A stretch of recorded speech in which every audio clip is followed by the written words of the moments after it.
in chapter 5, the last bit, in the last bit, that is nothing but system voltage stability, we have discussed this part, but here in introduction we will have some revision on that only. Okay, I hope you got some basic ideas related to voltage stability from chapter 5. Okay, so let us go to unit 6. The objectives of this unit is to study the voltage stability problem in power system, and second objective is to study future trends and challenges in voltage stability. The outcomes will be, if you learn this unit, you will be able to understand different methods of improving voltage stability, and you will be able to understand terms related to voltage stability. The contents we are going to discuss in this unit 6 is introduction to voltage stability, comparison of rotor angle and voltage stability, reactive power flow and voltage collapse, mathematical formation of voltage stability problem, voltage stability analysis, prevention of voltage collapse, and the last point, that will be state of art, future trends and challenges. Okay, so let us begin our discussion with introduction to voltage stability. See, voltage control and stability problem are very much familiar to the electrical utility industry, but now receiving special attention by every power system analyst and researcher. Voltage controlling and voltage stability, this was very familiar to electric utility industry, but in this recent days it is receiving special attention by power system analyst and researcher. While growing size along with economic and environmental pressure, the possible threat of voltage stability is becoming increasingly pronounced in power system network. See, as we are increasing the sizes of our system or ratings of our system, along with, if you consider economics and environmental pressures, economics means, if you want to increase your system, then definitely will have to add some lines, generators, then that will incur you some cost. So this is related to economics. Again, environmental pressure, if you are adding more number of generating station, if I want to add a nuclear power plant, if I want to add a thermal power plant, definitely that will have some environmental impact.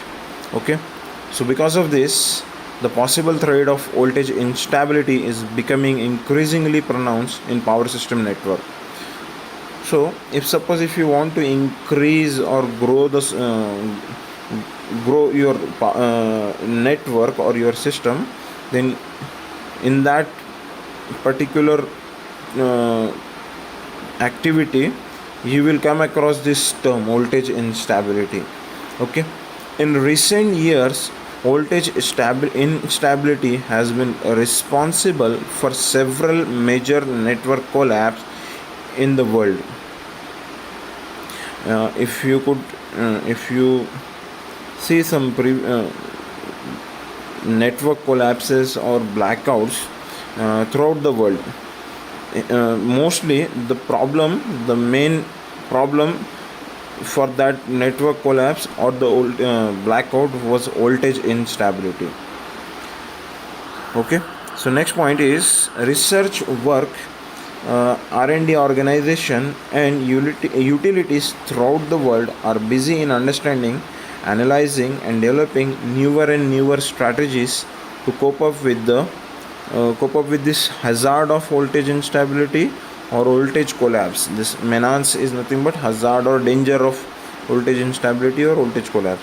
See, throughout the world, research work is going on to understand and analyze and develop new strategies to cope up with this hazard of voltage instability or voltage collapse. See, if we don't control this voltage, or if we let our voltage to go in instability zone, or if our system voltage collapse, so this will be a serious problem for our system. Okay, it may cause availability. If you have not watched that video, please go and watch that video first. Okay, in this video lecture we will be discussing comparison of on rotor angle and voltage stability. Okay, see, rotor angle stability and voltage stability, we will going to discuss these 2 points. We will going to compare these two stabilities. Okay, what is rotor angle?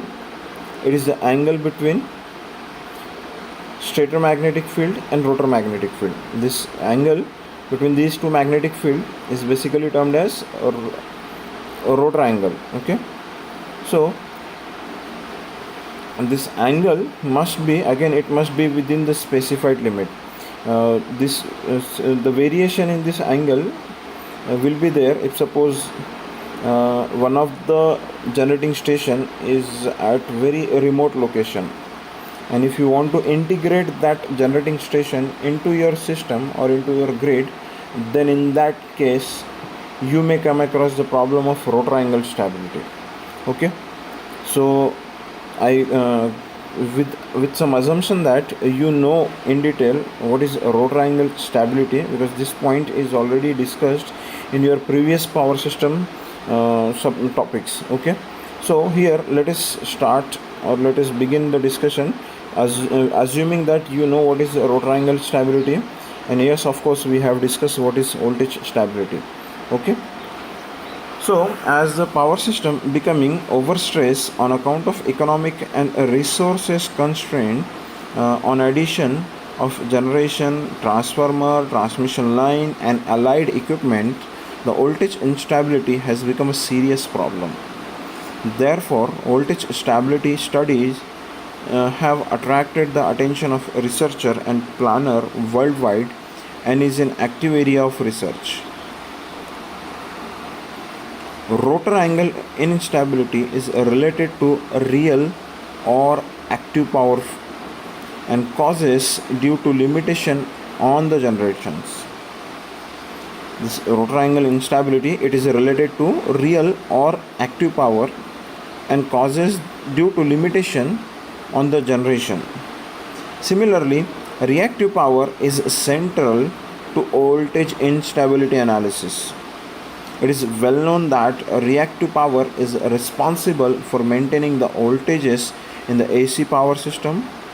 Thus, deficient or excess reactive power has direct impact over the voltage profile in the power system and lead to the voltage instability either locally or globally, and in any increasing loading may lead to voltage collapse.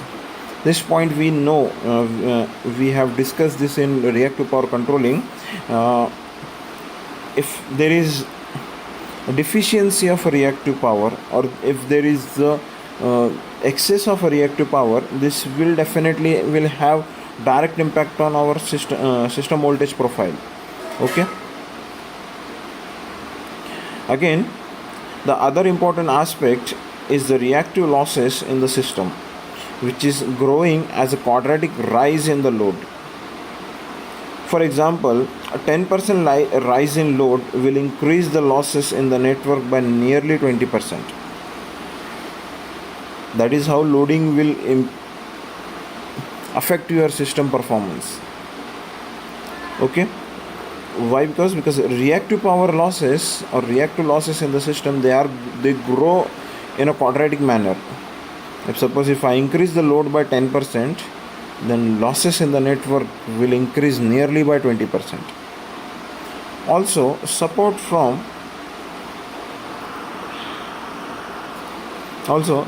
the reactive injection like capacitor will reduce the drop in the voltages with increase in the load. If your load is increasing, and in order to decrease those reactive losses, we can have a capacitor bank. Okay, again, these capacitor banks will help us to reduce the drops in the voltages.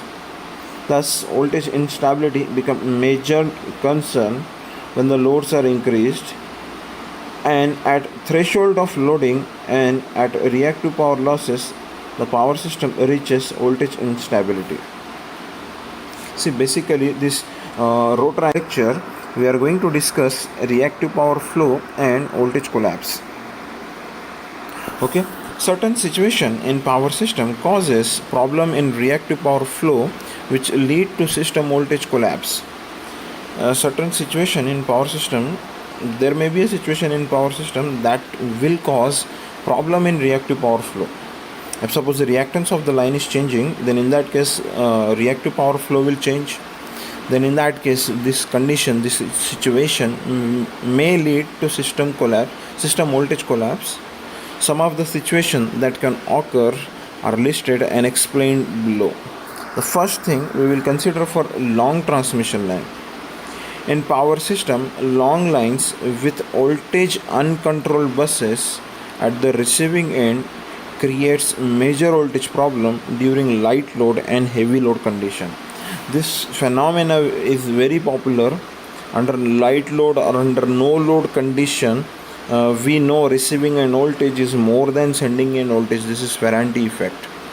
If suppose if we are going to measure, or if we are going to if our receiving end bus is uncompensated, or if it is a uncontrolled bus, then in that case under no load condition receiving end voltage will go high, and under heavy load condition receiving end voltage will decrease. So this is the problem with long transmission line. Okay, again the second part, that is a radial transmission line. I hope you know what is a radial transmission line and what is a symmetrical transmission line. A radial transmission line is the line which is fed at the one end, or on the radial transmission line, on the one end source is connected, on the other end load is connected. If suppose if it is a symmetrical line, on both the sides source will be connected, and in between on somewhere we will tap, and on that tap we will connect the load. So here we are considering a radial transmission line. In a power system, most of the parallel EHV networks are composed of radial transmission lines. Any loss of an EHV line in network causes an enhancement in system's effective reactance. If suppose if any one of this line, this is extra high voltage line in that network, if suppose if we lost that line, if one of the line gets open circuited, so what will happen, the effective reactance of the system will change. Okay, again under certain condition, the increase in reactive power delivered by the line to the load for a given drop in voltage is less than increase in reactive power required by the load for the same voltage drop. Under such condition, or under such a case, a small increasing load causes system to reach a voltage unstable state. Suppose if the reactive power delivered by the line for delivered by the line to the load for a given drop in voltage, if suppose this reactive power delivering by the line, if it is less than the increase in reactive power required by the load for the same voltage drop, if this is less, then in that case a further small increasing load will cause the system to reach voltage unstable state. Shortage of reactive power. Third point, there may occur a disorganized combination of outage and maintenance schedule that may cause localized reactive power shortage, leading to voltage control problems. There may occur a condition situation when a deorganized or disorganized combination of outage and maintenance schedule that will cause a localized reactive power shortage, leading to voltage control problem. Any attempt to import reactive power through long extra high voltage line will not be successful, and under this condition the bulk system can suffer a considerable voltage drop. Okay, I hope this point is clear to you.